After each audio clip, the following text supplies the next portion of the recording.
그리스 신화에 오디푸스가 테베의 왕자로 태어납니다. 그는 태어나면서 자신이 아버지 부왕을 죽이고 어머니와 결혼할 것이다 라는 신탁을 받게 됩니다.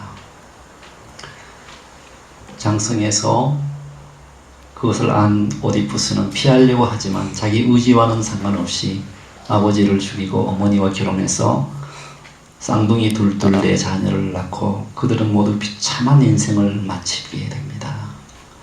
근데 제가 생각하기로는 만약에 내가 그런 신탁을 받았더라면 내가 좀 더 깨워서 철저하게 거기에 대비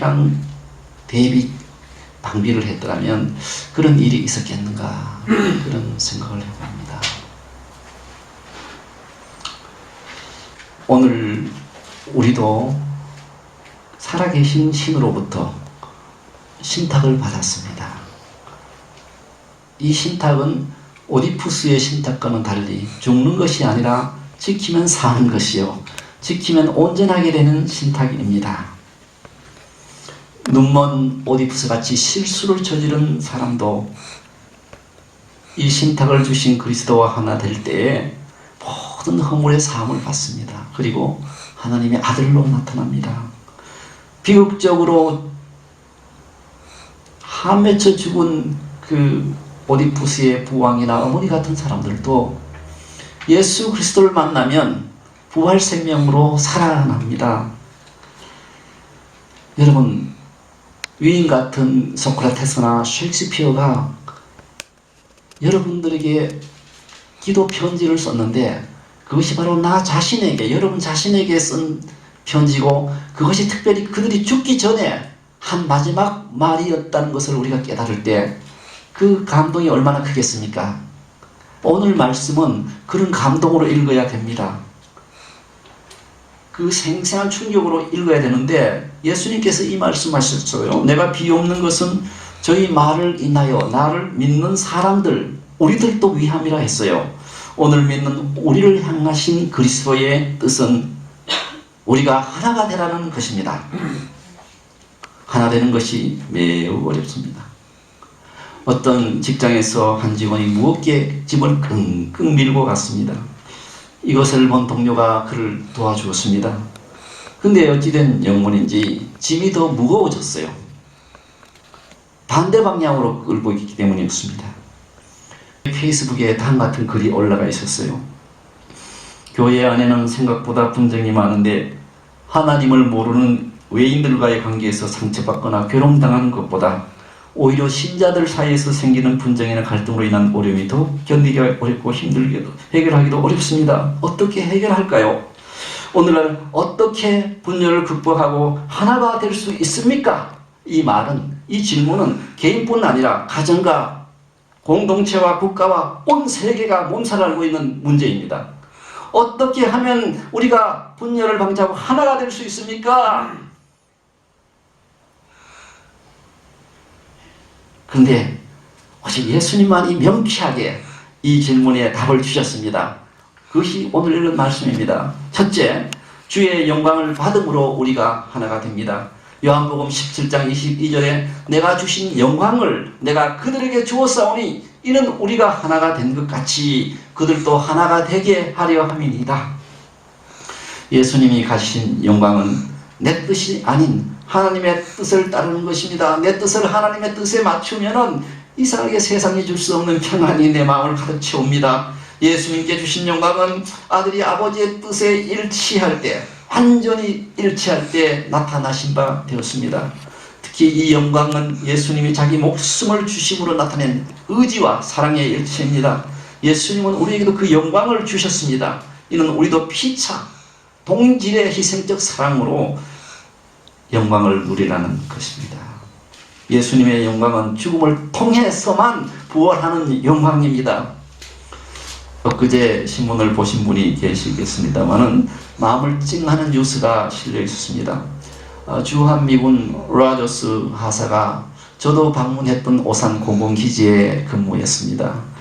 근데 그녀는 지난 4월 29일 퇴근길에 평택시 신장동 4층짜리 복합상가 건물을 지나고 있었는데 갑자기 그 상가 건물이 불길에 휩싸이고 그 안에서 비명소리가 들렸습니다.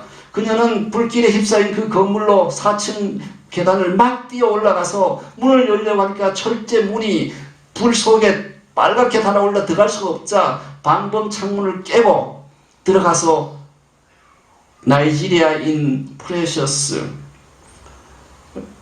그녀의 이름은 애니 오코시, 그 다음에 1살, 3살, 4살 난 세 자녀를 구하고 그녀는 그러니까 화상을 입었죠. 심한 화상을 입고 지난 5월 21일 세상을 떠났습니다. 근데 불길 난 그 장면을 목격했던 28살 난 이정민 씨가 불길이 너무 거세 아무도 나서지 못하고 발만 동동 굴렀는데 그 여자 로저스 하사가 목숨을 걸고 불길 속으로 뛰어들었습니다. 라고 얘기했습니다. 로저스 하사는 죄의 불 속에 타고 있는 인류를 구하기 위해 자기 몸을 던지신 예수 그리스도의 사랑을 몸소 실천하는 것입니다. 이렇게 남을 위해 죽어줄 수도 있는 희생적인 사랑을 통해서 우리들 역시 아버지와 아들의 하나됨에 참여하는 것입니다. 이러한 사실이 발생하면 촛불 집회가 있을 수가 없죠. 세상은 진실로 아버지가 아들을 이 땅에 보내셨음을 믿게 됩니다. 희생적 사랑으로 하나가 되어야만 합니다. 이때 세상은 아버지가 아들을 사랑한 동질의 사랑으로 우리도 사랑하신 것을 알게 됩니다. 둘째, 우리가 하나됨은 그리스도와 연합함으로 가능합니다. 요한복음 17장 23절에 내가 그들 안에 있고 아버지께서 내 안에 계시어 그들로 온전함을 이루어 하나가 되게 하려 함이라고 했습니다. 성도의 하나됨은 3겹으로 되어 있습니다. 먼저 성도는 예수 그리스도와 연합해야 합니다. 성도는 그리스도를 통해 하나님과 연합합니다. 그 그리스도를 통해 하나님 아버지와 연합하고 마지막으로 성도는 우리는 그리스도 및 하나님과 연합한 결과로 온전케 되어 어떤 사람도 포용할 수 있는 그 인격과 신앙 인격과 능력을 가지고 다른 성도를 포용하게 돼서 모든 성도가 연합하게 되는 것입니다. 노모 싸움, 노모 분쟁, 노모 괴로움, 평화만 있습니다. 사랑만 있습니다. 우리 아버지 하나님이 우리 안에 계신다 하는 사실을 우리가 깨달으면 지금 이 자리에 막 뛰고 찬양해도 영원토록 찬양해도 가슴이 정말 아쉬울 뿐인 것입니다. 컴퓨터 바이러스가 들어갔을 때 엔티바이러스를 넣으면 컴퓨터가 복구되고 정상이 됩니다. 마찬가지로 죄로 깨진 우리 안에 살아계신 하나님이 들어오실 때 우리가 모든 죄에서 회복되고 상처에서 회복되고 깨어진 하나님의 형상이 빛나는 영광으로 회복되고 온전해집니다. 불만은 만족이 됩니다. 슬퍼하는 자는 기뻐하게 됩니다. 우리는 새 사람이 됩니다. 이러므로 우리가 온전하게 되는 관문은 그리스도와 하나 되는 것입니다. 누구든지 자기 안에 자신이 살면 거짓된 사람입니다. People of lie, 비참한 인생입니다. 그러나 자기 안에 자기 생명인 그리스도가 사는 사람은 참자를 찾았습니다. 하나님의 자녀로 나타납니다. 복된 인생입니다. 갈라디아서 2장 20절에 사도 바울은 내가 그리스도와 함께 십자가에 못 박혔나니 그런즉 이제는 내가 사는 것이 아니요 내 안에 그리스도께서 사는 것이다. 이제 내가 육체 가운데 사는 것은 나를 사랑하사 자기 몸을 버리신 그 아들 예수 그리스도를 믿는 믿음 안에서 사는 것이라고 말씀하셨습니다. 내가 사나 내가 아닌 그리스도가 내 안에 사신다. 이것이 우리 그리스도인들의 실체입니다. 정체입니다. 고린도후서 13장 5절에 너희가 믿음에 있는가? 너희 자신을 시험하고 너희 자신을 확증하라. 예수 그리스도께서 너희 안에 계신 줄을 너희가 스스로 알지 못하느냐? 그렇지 않으면 너희가 버림받은 자니라 했습니다. 그리스도께서 우리 안에 계시면 그리스도 안에 있는 하나님 아버지와 우리는 하나가 됩니다. 이때 우리는 온전해지고 능력받아서 모든 성도와 용서하고 사랑하고 받아지고 화합하고 아름다운 교회를 이끌어가게 됩니다. 트라이앵글은 삼각형으로 되어 있는데 이 밑변의 양쪽은 멀어져 있지만 밑변 양쪽에 있는 두 사람이 꼭대기 한 점 그리스도 안에 하나가 되면 두 사람이 하나로 연결되듯이 그리스도와 하나 될 때 우리는 하나가 되는 것입니다. 사람은 하나 되었다가도 마음에 안 들면 하루아침에 깨지기도 합니다. 그러나 하나님의 성삼위는 하나 되는 그 하나님의 하나됨은 결코 나누어질 수 없습니다. 영원한 것입니다. 변함이 없습니다. 이 하나 되는 변함없는 이 모델은 우리가 따라가야 할 모델입니다. 우리는 죽고 나서 하나 영원히 같이 살 우리 지체들입니다. 저는 예수님이 이 설교를 오늘 하신다면 어떻게 하실까 기도 중에 생각해 보니까 예수님은 그러셨을 것 같아요. 나와 아버지는 하나이다. 그러므로 나를 본 자는 누구든지 아버지를 보았다. 그리고 아버지와 연합한 자는 누구든지 다른 사람과 하나로 된다. 그런 말씀 하실 것 같아요.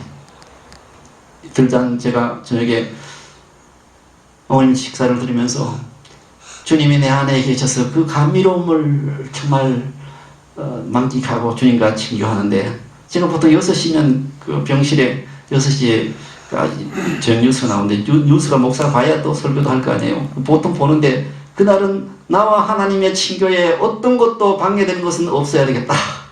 그래서 모든 그 하나님과 나와 사이에 거리끼는 것을 치웠습니다. 하나님과의 친교는 이렇게 감미로운 겁니다. 우리 영원히 하나님과 친교하면 살 건데 지난 한 주 여러분은 얼마나 하나님과 대화하고 사겠습니까? 이 땅에서 그렇지 않고 갔다가 한국이 아니라 하늘나라 가면은 얼마나 거꾸로겠어요. 이게 익숙하지 않아가지고 영은 같은 영인데 이때부터 좀 하나님과 함께하는 연습을 좀 하고 삽시다. 그리스도와 근데 하나 될 때 신기해요. 그리스도와 하나가 안 될 때는 부족함을 느끼고 불만했는데 주님이 내 안에 계시니까 내 모든 부족이 채워진 걸 느껴요. 내 모든 불만족이 만족이 되고 하나님과 정말 하나 될 때 내가 약한 데서 온전해진다는 그 말씀대로 하나님의 능력이 내게 머무므로 내가 온전해짐을 체험하게 되겠더라고요. 마지막으로 우리가 온전함을 이루어 하나 될 때 복음 전도가 이루어져요. 교회가 발전해요. 예수님의 기도는 우리가 전도가 하고 교회 부흥을 위해서 어떻게 해야 함을 알려주세요. 효과적인 복음 전도를 막는 가장 큰 장애물이 뭐냐?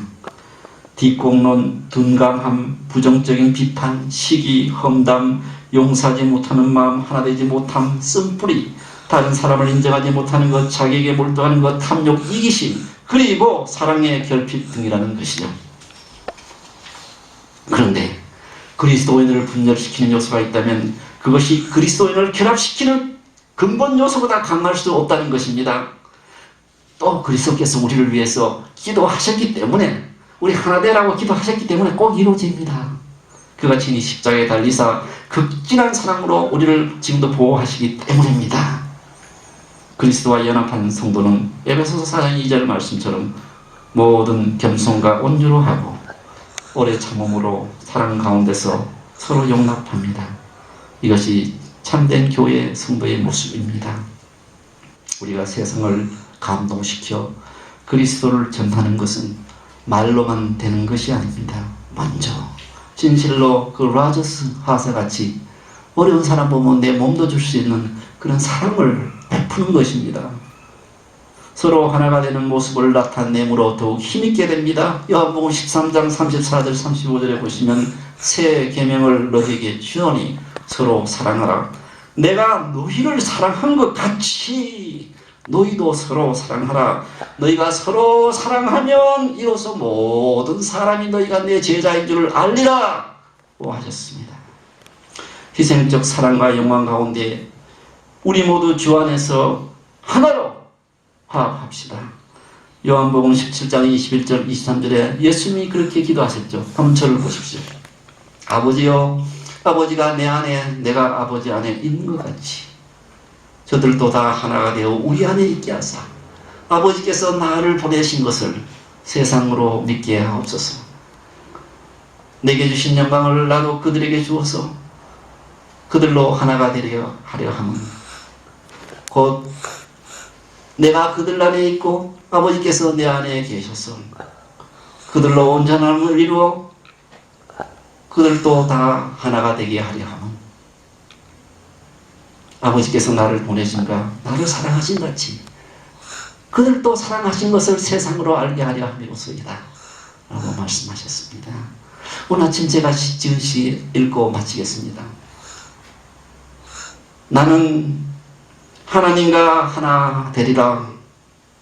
그는 나의 온전함과 나의 사랑이라. 나는 그리스도와 하나 되리라. 그는 나의 생명과 나의 신부라. 나는 모든 성도와 하나 되리라. 그들은 나의 형제요 나의 자매라.